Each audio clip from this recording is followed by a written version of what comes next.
Hello student, आज हमारा topic है average RMS and peak responding voltmeter.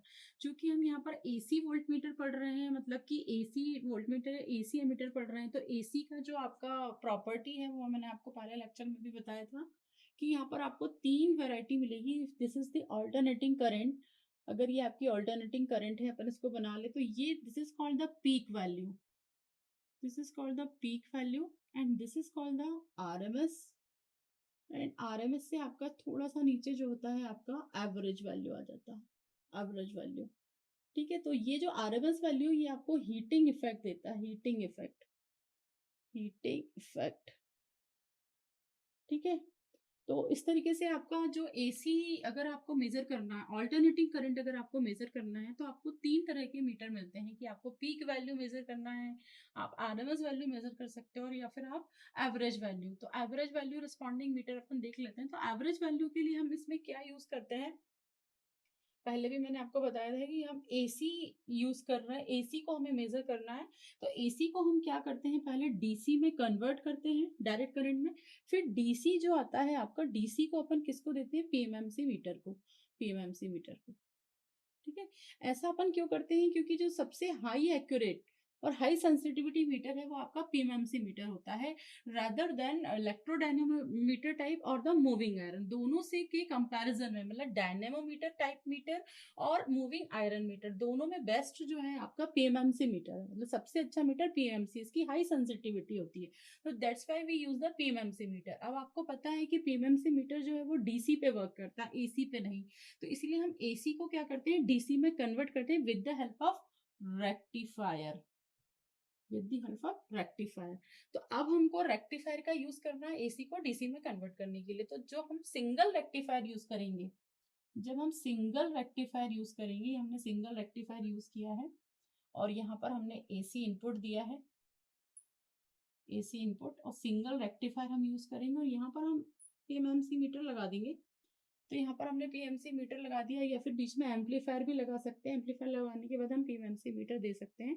तो यहाँ पर ये है आपका एवरेज, इसको अपन बोलेंगे एवरेज रीडिंग वोल्ट मीटर। ये कौन सा एवरेज रीडिंग दे रहा है, क्योंकि ये क्या है आपका, ये जो आपका डायोड है ये आपका हाफ वेव में वर्क करेगा। मतलब ये क्या है, यहाँ पर पॉजिटिव है और यहाँ पर इसका नेगेटिव है। जब एसी आपका पॉजिटिव, क्योंकि एसी तो आपका दोनों साइकिल में होता है, पॉजिटिव भी होता है नेगेटिव भी होता है। जब ये फर्स्ट हाफ साइकिल होगा, फर्स्ट हाफ साइकिल यानी कि ये पॉजिटिव होगा, और जब ये नेगेटिव होगा तो उस समय ये जो डायोड है आपका फॉरवर्ड वाइज कंडीशन में आएगा। फॉरवर्ड वाइज कंडीशन में ये किस तरह से वर्क करेगा, as a close switch, as a close switch. इस तरीके से ये एसी को इसमें पास करेगा। और जब आपका नेगेटिव हाफ होगा, जब ये साइकिल रिवर्स हो जाएगी, यानी कि जब ये नेगेटिव हाफ आ जाएगा, ये वाला जब आपका नेगेटिव हाफ साइकिल होगा, तब ये जो आपका रेक्टिफायर है ये क्या रहेगा, आपका रिवर्स बाइस हो जाएगा और ये ओपन स्विच की तरह वर्क करेगा। और ये इस तरीके से क्या होगा कि वर्क ओपन स्विच की तरह वर्क करेगा, तो ये आपको जो है फर्दर करंट नहीं देगा। तो इस तरीके से जो है हमको यहाँ पर सिर्फ एवरेज वैल्यू मिलेगी। हमको क्या मिलेगी, एवरेज वैल्यू। तो this is called the true average voltmeter. अब हमको देखना है, इसमें हमारी दो तीन वैरायटी है। इसमें आप हाफ वेव के लिए आप सिंगल रेक्टिफायर भी यूज कर सकते हो, आप दो रेक्टिफायर बनाकर भी, जिसको कि हाफ वेव रेक्टिफायर बोलते हैं अपन, हाफ वेव रेक्टिफायर भी यूज कर सकते हैं हम। और full wave rectifier, full wave rectifier में हम चार डायोड लगाएंगे, जैसे कि आपको सर्किट में दिख रहा है, चार डायोड हम बैक टू बैक लगाएंगे, और उससे फिर हमको जो आउटपुट में मिलेगा दैट इज द आपको average value. This is called the average reading voltmeter. अब हमको क्या करना है, आरएमएस वैल्यू मेजर करना है। If we want to the RMS value, तो आरएमएस वैल्यू हम कैसे मेजर कर सकते हैं एसी वोल्टेज की, हम हीटिंग इफेक्ट के द्वारा। तो थर्मोकपल आपने सुना होगा।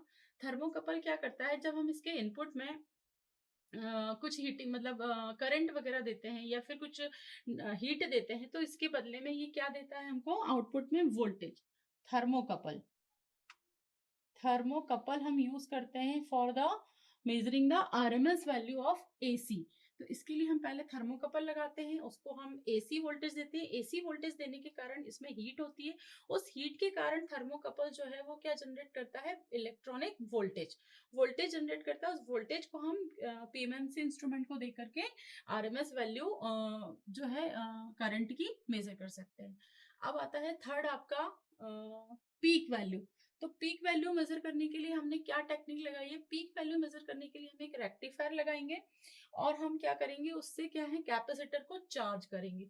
जब हमारा कैपेसिटर मैक्सिमम पीक वैल्यू पे चार्ज हो जाएगा, ये जो पीक वैल्यू देना कैपेसिटर क्योंकि पीक वैल्यू तक चार्ज होता है, आपको पता है, यू नो दैट। तो पीक वैल्यू तक जब कैपेसिटर आपका चार्ज हो जाएगा तो उस चार्जिंग पोजीशन पर हम उस चार्ज को किसको दे देंगे, पीएमएमसी इंस्ट्रूमेंट को। तो इस तरीके से पीएमएमसी इंस्ट्रूमेंट जो है आपका पीक वैल्यू मेजर करेगा, capacitor to the peak of the applied input voltage and the meter will indicate the peak voltage. तो this is the peak voltage meter. तीन वैरायटी हो गई और इसमें आपकी तीन वैरायटी है जो आप एवरेज वैल्यू मेजर करना है। This is the average value. Average value के लिए हम हाफ वेव, फुल वेव और एक diode, single diode, double diode, four diode, इस तरीके से तीन वैरायटी के सर्किट बनते हैं एवरेज वैल्यू के लिए। और आरएमएस वैल्यू के लिए, ट्रू आरएमएस वैल्यू के लिए हम थर्मोकपल का यूज करते हैं। थर्मोकपल का जो हीटिंग इफेक्ट है, जो एसी के कारण हीटिंग इफेक्ट डेवलप होगा, उस हीटिंग इफेक्ट से जो थर्मोकपल आउटपुट में वोल्टेज देगा, उस वोल्टेज को हम किसको दे देंगे, पीएमएमसी मीटर को। और पीक के लिए हम एक कैपेसिटर का यूज करेंगे।